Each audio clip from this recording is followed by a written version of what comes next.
India का favourite singer Arijit Singh. कोई गाना सुनाएंगे या सिर्फ बताएंगे? नहीं सिर्फ बताऊंगी। कौन सा? उनका गाना है यार वो था जिया जाए ना जाए ना जाए ना, वो वाला बहुत पसंद है। भूल गया। मेरा फेवरेट सिंगर अरिजीत सिंह। कोई गाने का नाम बता दें, अगर गा सकते हैं तो गा के सुना। मेरी सिंगिंग अच्छी नहीं है।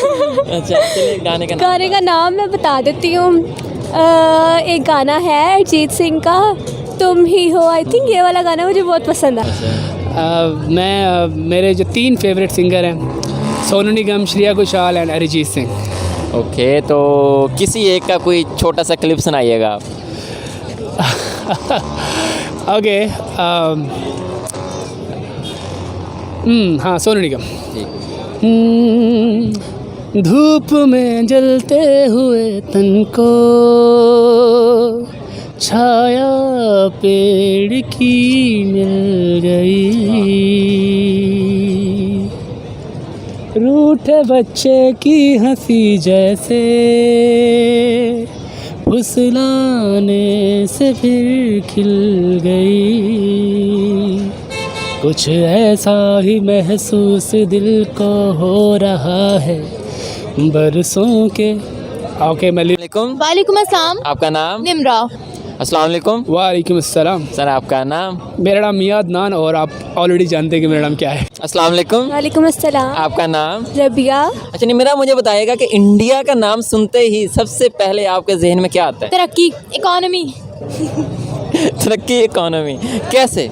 देखिए 1947 में जब हमारी सेपरेशन हुई थी इंडिया से, तो आप देख लें 1970s तक तो पाकिस्तान ने इंसानों की तरह काम किया था। उसके बाद आप देख लें हमारा जो रुपये है वो गिरना शुरू हो गया था। पॉलिटिकल अनस्टेबिलिटी जो है वो मुल्क में आना शुरू हो गई थी, इन्वेस्टर आता नहीं था। उसके बाद फिर टेररिज्म भी पाकिस्तान में आई काफ़ी हद तक, और जिसके बाद और ख़तरे महसूस होने लगे इन्वेस्टर्स को। इकॉनमी डाउन से डाउन चलती गई है। जो भी आया है लीडर वो पाकिस्तान को खाता गया है। इसके अलावा अगर हम पाकिस्तान की पहले की इंडस्ट्रीज़ की बात करें, स्टील मिल की बात करें, तो वो ऑलरेडी वो तो ना होने के बराबर ही रह गई है। टेक्सटाइल इंडस्ट्री जो पाकिस्तान की जानी मानी थी, जिसे पाकिस्तान का नाम था, वो भी ऑलमोस्ट फिनिश है। इसके अलावा लोकल मैन्युफैक्चरिंग तो पाकिस्तान में बिल्कुल भी नहीं है। लीडर्स के पैसे बाहर जा रहे होते हैं, लंदन में उनकी प्रॉपर्टियाँ होती हैं, पाकिस्तान से टैक्सेस ले लेके अपने खाते में वो भर रहे हैं। अगर हम इंडिया की बात करें तो इंडिया में ऐसा नहीं है। जब से वो लोग आज़ाद हुए हैं, हम लोग काम करते हैं यहाँ पर पैसों के लिए, वो लोग काम करते हैं वहाँ पर अपने मुल्क के लिए। उनमें सिंसेरिटी बहुत ज़्यादा अपने मुल्क के लिए। हमने कभी सुना है कि उनके लीडर्स ने बाहर अपनी प्रॉपर्टी कोई बनाई हो, उनका कुछ ऐसा स्कैंडल उनका निकला हो, या इस तरीके से उन्होंने अपनी कंट्री के साथ जो है वो बेईमानी की हो? कि आप देख लें उनके लीडर्स की कहीं पर भी आपको बाहर प्रॉपर्टीज़ नहीं मिलेंगी। वहाँ पर पॉलिटिकल स्टेबिलिटी बहुत ज़्यादा है। आप देख लें कि सबसे पहली बात कि आप देख लें मोदी सरकार जब से वहाँ पर आई है, इंडिया की आप इकॉनमी देख लें 5वें नंबर पर यूके को बीट करते हुए आ गई है। 8 साल हो गए मोदी जी बैठे हुए, और तीसरा टेन्योर भी जो है वो मोदी जी का ही डिक्लेयर किया जा रहा है। देखिए आज इंडिया खुद एक बहुत बड़ा इन्वेस्टर है। तकरीबन 8.5 लाख करोड़ के जो है वो लोन्स इंडिया दुनिया को दे चुका है। इंडिया खुद एक बहुत बड़ा इन्वेस्टर है। पाकिस्तान की बात की जाए, हम लोग IMF से कर्जा लेते हैं। अब IMF भी तंग आ गया है कि कितना को कर्जा लोगे तुम लोग, अब वापस तुम लोग करते नहीं हो। हम भी तंग आ गए हैं, टैक्सेस हमसे ले लिए जाते हैं। लेकिन आप देख लें कि शहबाज शरीफ ने रिसेंटली बरतानिया से लिया था, फंडिंग ली थी सैलाब ज़दगान की ना मदद करने के लिए। बट अब वो बरतानिया के सामने आ चुका है कि भाई शहबाज शरीफ खा चुके हैं पैसे। तो बरतानिया ने ये कहा है कि अपना एटम बम बेचो, पैसा हमें वापस करो। तो अब जब ये मुल्क की सूरत हाल रहेगी तो हम इंडिया से पीछे ही जाएंगे। कौन सा आगे जाएंगे, और कौन सा हम नाम रोशन कर रहे हैं इस वक्त पाकिस्तान का? आप अपनी मुस्लिम कंट्रीज़ को ही देख लें। मुस्लिम कंट्रीज़ आप सऊदिया को देख लें, आप दुबई को देख लें। बांग्लादेश तक ये तस्लीम नहीं करता है कि हम पाकिस्तान को जानते हैं। बांग्लादेश तक ने ये क्लेम कर दिया था कि हम इंडियन सिविलाइजेशन का पार्ट है, हम प्रेफर इंडिया को करते हैं, पाकिस्तान को हम जानते नहीं हैं। UAE में पाकिस्तान के लिए गेट आउट पाकिस्तानीज़, दुबई में गेट आउट पाकिस्तानीज़, तुर्की में गेट आउट पाकिस्तानीज़ के ट्रेंड लग गए हैं। वेलकम इंडिया का ट्रेंड लग गया है। पीछे रह क्या जाता है आप मुझे ये बताएं। पाकिस्तान आते से ज़्यादा पाकिस्तान हमें दिखता है बाहर के मुल्कों में काम करने जाता है, ठीक है। वहाँ पर भी आप लोग बेईमानी करते हो, वापस भेज दिए जाते हो गेट आउट पाकिस्तान इसके ट्रेंड के साथ। आप वापस पाकिस्तान में धक्के खा रहे होते हो। ज़रा शर्म नहीं है इनमें कि बाहर जाकर किस तरीके से आपने काम करने। कभी आपने सुना गेट आउट इंडियंस का ट्रेंड लगाओ? क्यों? क्योंकि वो मैनरली काम करते हैं। ठीक है उनमें भी करप्शन होगी, लेकिन इस हद तक नहीं है। इनको तो मैनर्स ही नहीं है बिल्कुल भी। इंडिया एक पावरफुल कंट्री है जिसकी इकोनॉमी बहुत ज़्यादा अच्छी है, जो IT में सबसे ज़्यादा कमाल है आईटी, उनकी आईटी हब बन चुका है, आपको तो पता होगा।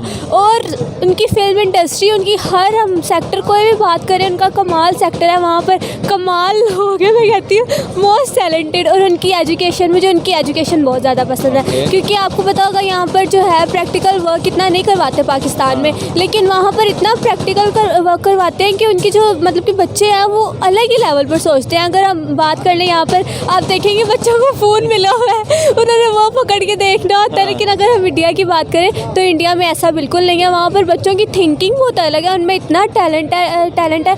मैं तो उनके शोज़ देखती हूँ ना, जो मतलब कि डांस शोज़ होते हैं, सिंगिंग शोज़ होते हैं, वो भी कमाल। उनकी इतनी मतलब कि छोटे छोटे बच्चे होते हैं और इतना कमाल डांस, इतनी कमाल सिंगिंग, पता नहीं कहाँ से उनमें इतना टैलेंट आता है। लेकिन पाकिस्तान में डेफिनेटली इंडिया हमारा हमसाया मुल्क है, हमारी कोई 3-4 जंगें हो चुकी हैं, कश्मीर वाला इशू है, एंड बहुत सारे मामलात में इंडिया और पाकिस्तान का कंपैरिजन किया जाता है, जो कि मेरे ख्याल में नहीं होना चाहिए। एंड ऑब्वियसली इंडिया बॉलीवुड हम जो बड़े हुए हैं सलमान खान, शाहरुख खान, आमिर खान को देखते हुए, और वहाँ अरिजीत सिंह, ये कुछ ऐसे कलाकार हैं जो कि हमें जोड़ते हैं, जो कि इंडिया आई गेस बॉर्डरलेस दुनिया बन जाती है जब हम ये हमें बड़े अपने अपने फ़ील होते हैं, अपनायत वाला फ़ील होता है। एंड डेफिनेटली मैं ख़ुद एक रिएक्शन चैनल रन करता हूँ, तो वहाँ इंडिया में जो बॉलीवुड क्योंकि बहुत बड़ी इंडस्ट्री है, तो वहाँ डिफरेंट रियलिटी शोज़ होते हैं, singing reality shows, dance reality shows, उनका जो India's got talent and blah blah, जो कि पाकिस्तान में नहीं होते। डेफिनेटली अफसोस की बात है। ऑब्वियसली हमारे लिए ये बड़ी परेशान कौन भी है कि हमारी जो दुनिया में सेकंड नंबर पर नौजवान नस्ल है, यंगेस्ट पॉपुलेशन जो है सेकंड नंबर पाकिस्तान में, बट स्टिल यहाँ वो अपॉर्चुनिटीज़ नहीं है, क्योंकि पॉलिटिकली हम बड़े थोड़े से बहुत सारे मसाइल का शिकार हैं। यस, इंडिया का एजुकेशन सिस्टम वो बहुत बेहतर है, लाइक पाकिस्तान के मुकाबले में मैं बात कर रहा हूँ। और डेफिनेटली इंडिया जो है वो बड़े बड़े जो हेजमनीज़ हैं, जो बड़े बड़े लाइक डेवलप्ड कंट्रीज है। इंडिया अभी डेवलप्ड कंट्री हम नहीं कह सकते, बट ही इज़ लाइक, मेरे ख्याल में अगर कह दें तो शायद गलत ना होगा, क्योंकि इंडिया जिस तरह से जिस तरह से वो तरक्की कर रहा है, बर्क रफ्तारी से, जिस स्पीड से, वो बहुत ज़्यादा अप्रिशिएटेबल है। एंड या हमारे कुछ मामलात आगे पीछे हैं, एंड आगे अगर पूछना चाहें तो मैं हाज़िर हूँ। नहीं, हमारी एक थिंकिंग थी अभी भी है कि सुनते ही कश्मीर का इशू आ जाता है, लेकिन वो उससे बहुत आगे निकल चुके हैं। कश्मीर का इशू आता है, लेकिन अगर हम बात करें कश्मीर का इशू हम सॉल्व नहीं कर सकते। नहीं हो सकता सॉल्व। पहले हम अपनी कंट्री के तो हालात बेहतर कर लें। हमारी अपनी कंट्री के हालात तो बेहतर है नहीं, हम अपनी कंट्री को सही से चला नहीं सकते, तो इंडिया के मतलब कि कश्मीर कैसे लेंगे इंडिया से? और उधर आके भी उन्होंने रुलना ही है उल्टा। ये बताइएगा कि इंडिया का फेवरेट सिंगर कौन है आप? हाँ, इंडिया का फेवरेट सिंगर अरिजीत सिंह। कोई गाना सुनाएंगे या सिर्फ बताएंगे? नहीं, सिर्फ बताऊंगी। कौन सा? उनका गाना है यार, वो था जिया जाए ना जाए ना जाए ना, वो वाला बहुत पसंद है मुझे। ओके, एक सिंगर नहीं कहूँगा, कोई एक सेलेक्ट करना मुश्किल हो जाएगा। मेरे जो 3 फेवरेट सिंगर हैं, सोनू निगम, श्रेया घोषाल एंड अरिजीत सिंह। ओके, तो किसी एक का कोई छोटा सा क्लिप सुनाइएगा आप। ओके, हाँ, सोनू निगम। धूप में जलते हुए तन को छाया पेड़ की मिल गई, रूठे बच्चे की हंसी जैसे फुसलाने से फिर खिल गई, कुछ ऐसा ही महसूस दिल को हो रहा है बरसों के। ओके, मैं लिरिक्स भूल गया हूँ। मेरा फेवरेट सिंगर अरिजीत सिंह। कोई गाने का नाम बता दें, अगर गा सकते हैं तो गा के मेरी सिंगिंग अच्छी नहीं है। अच्छा, चलिए गाने का नाम मैं बता देती हूँ।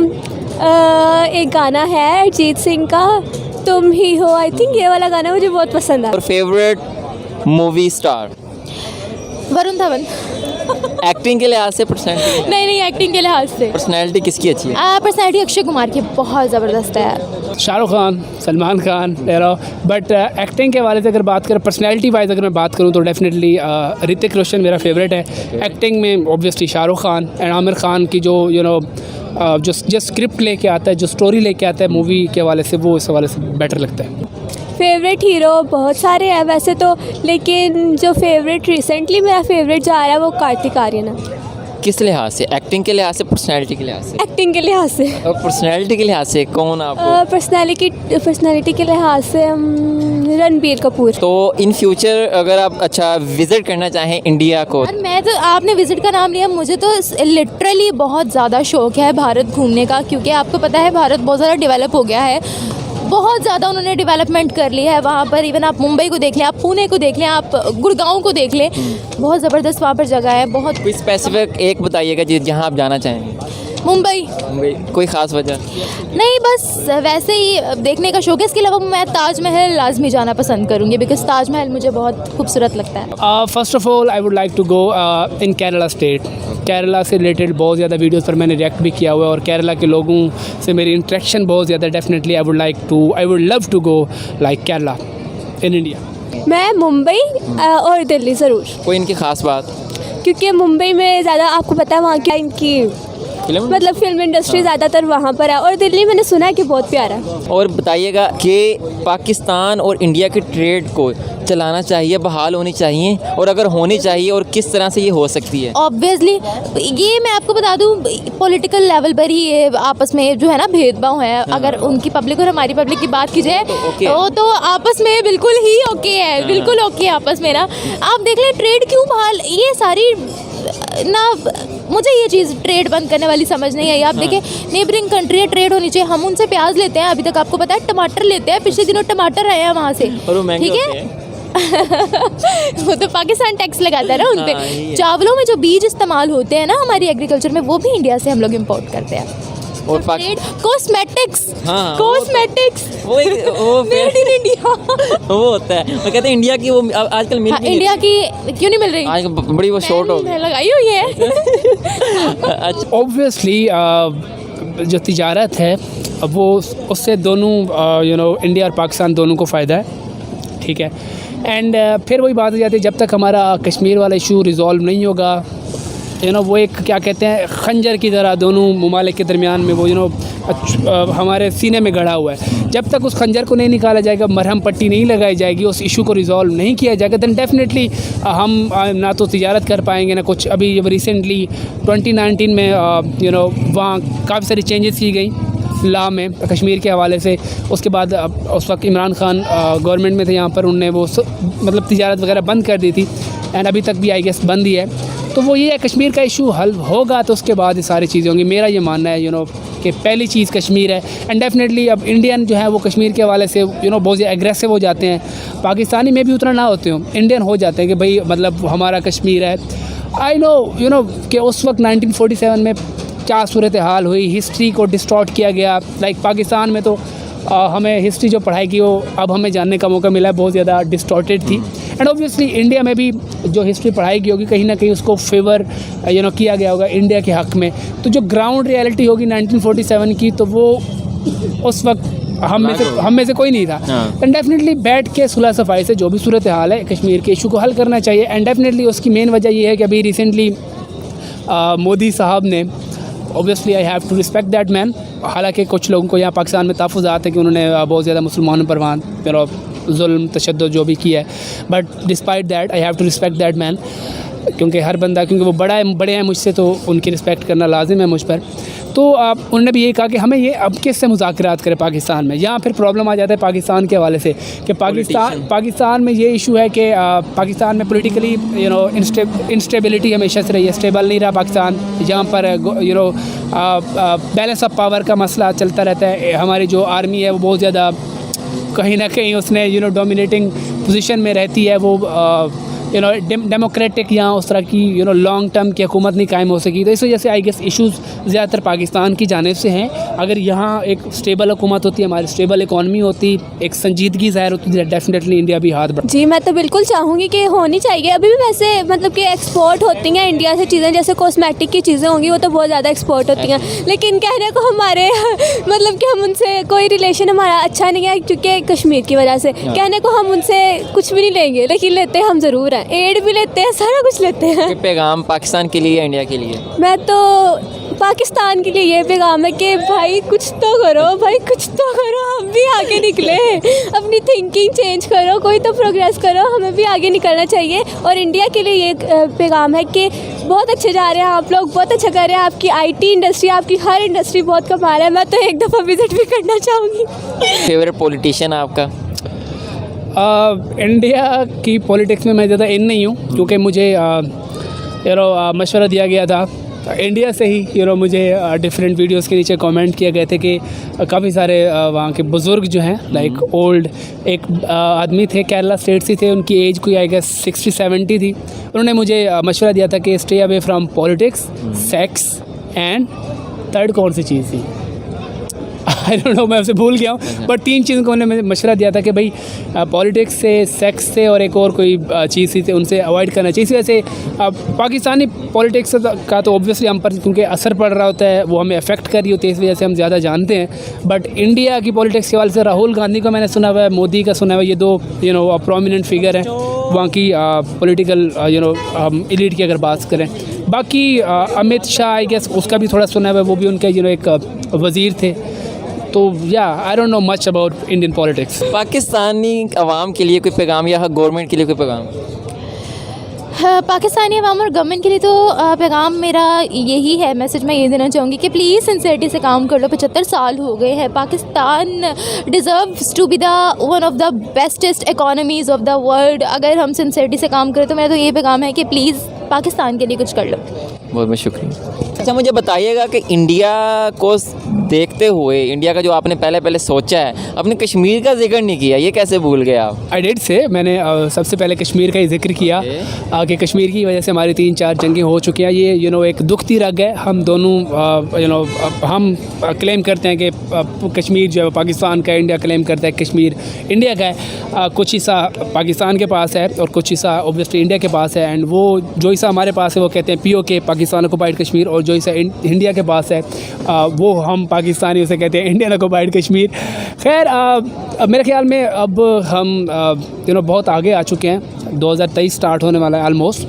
हमें बैठ के पॉलिटिकली सोल्यूशन इसका निकालना चाहिए मसलहत के साथ, ताकि हमारा मेन इशू यही है ना। अगर ये रिज़ॉल्व हो जाता है दैन डेफिनेटली हमारी तिजारत जो है वो फ़रोग पाएगी। हमारी जो टूरिज़म है, इंडिया के लोग यहाँ आ सकें, यहाँ के लोग वहाँ जा सकें। और कश्मीर के हवाले से ऑब्वियसली हमें जो हमारे डिफेंस है उस पर बहुत ज़्यादा पाकिस्तान की जाने से भी हमारा बजट उधर चला जाता है, उनका भी काफ़ी सारा बजट इस्तेमाल हो रहा है। तो डेफिनेटली मेरा ये कश्मीर पर ऑब्वियसली मानना है कि इसको मिल बैठ के हल करना चाहिए। जो भी है इसका पॉलिटिकल इसका कोई सोल्यूशन निकालना चाहिए। अब ऐसे नहीं है कि मतलब उधर से धमकियाँ भी रिसेंटली इंडिया से एक ट्वीट हम बहुत ज़्यादा वायरल हुई थी पाकिस्तान में, जो मिलिट्री पॉइंट ऑफ व्यू से उन्होंने कहा था कि भाई अगर हमारी गवर्नमेंट हमें इजाज़त दे दे तो हम POK लेने के लिए तैयार बैठे हैं। तो आई गेस इस तरह की स्टेटमेंट और ज़्यादा दूरियाँ पैदा करती हैं। डेफिनेटली पाकिस्तान अब ये तो नहीं कहेगा आओ हम आपको रसगुल्ले खिलाते हैं, ठीक है। अगर वो कुछ इस तरह की एक्टिविटी अगर करना चाहेंगे तो डेफिनेटली हमारी आर्मी, अगर देख लें 1947 से हमारा सबसे ज़्यादा जो बजट गया वो आर्मी के पास गया है, तो वो हाईली इक्विप्ड है। हम मानते हैं कि इंडिया ने रिसेंटली बहुत ज़्यादा तरक्की की है, बट स्टिल हमारा जो एक ही इदारा है आर्मी का वो बहुत स्ट्रॉन्ग है और वो क्या कहते हैं नाकू चने चबवाना आई गेस वो चबवा सकता है। तो डेफिनेटली मेरा ये मानना है कि इस तरह की मतलब बातें नहीं करनी चाहिए। अगर जंग की बात किसी भी हवाले से नहीं होनी चाहिए। ये जब जंग शुरू होती है फिर उसको एंड कोई नहीं कर सकता। इंडिया और पाकिस्तान में एज ए कंपेयरली देखा जाए तो क्या पाकिस्तान में आप फैक्ट देखती हैं कि कौन सी चीज़ें बेहतर होनी चाहिए और इनके लिए कोई पैगाम? मुझे तो लगता है कि हर चीज़ को ही बेहतर होने की ज़रूरत है पाकिस्तान में। तो हर सेक्टर में मतलब कि IT सेक्टर हो गया, इकोनॉमी हो गई, हमारी कोई भी सेक्टर हो गया, उसमें पाकिस्तान को बेहतर होने की बहुत ज़्यादा ज़रूरत है। क्योंकि अब आपको पता होगा इंडिया इतना आगे निकल चुका है और दुनिया भी उन्हें अब प्रेफर कर रही है। हर कंट्री उनसे मतलब कि ट्रेड करना चाह रही है, हर कंट्री उनको ज़्यादा प्रेफरेंस दे रही है, लेकिन पाकिस्तान में ऐसा हम कुछ भी बहुत बहुत शुक्रिया। तो कोई पैगाम देना चाहेंगे आखिरी में आप? पैगाम क्या देना चाहूँ, यही है भाई कि लव, पीस एंड प्रॉस्पेरिटी जो है उसको फ़रोग देना चाहिए। हमें दूरियों से इज्तनाब करना चाहिए। सोशल मीडिया का स्पेशली ये सोशल मीडिया प्लेटफॉर्म है, यूट्यूब पर आप वीडियो डालेंगे आई गेस, दैन डेफिनेटली बहुत सारे लोग हैं इसको नेगेटिव प्रोपेगेंडा के तहत इस्तेमाल करते हैं, हेट का एलिमेंट उसमें ऐड ऑन करने की कोशिश कर रहे हैं। तो हमें अब मैं भी लोकल हूँ, आप भी लोकल हैं, और ज़्यादातर जो ऑडियंस हमें देख रही होगी तो वो आम ही होंगे, आम लोग ही होंगे। तो हम एक दूसरे के लिए हम हमारे दिल में प्यार है, कोई नफ़रत नहीं है, कोई हेट वाला एलिमेंट नहीं है। तो हमें हमारे पॉलिटिशियंस को भी चाहिए कि अपने जो ज़ाती मफादात हैं उनको साइड पे रख दें और सुलह सफाई करें और बॉर्डर खुलें, तिजारत वाला सीन जो है वो ऑन हो, हम यहाँ से जाके दिल्ली देख सकें, वहाँ के लोग लाहौर देख सकें तो ये सारी चीज़ें जो हैं आई गेस अब बहुत हो गई नफ़रतें, अब मोहब्बतों को फ़रोग़ देना चाहिए। बहुत बहुत शुक्रिया जनाब आप।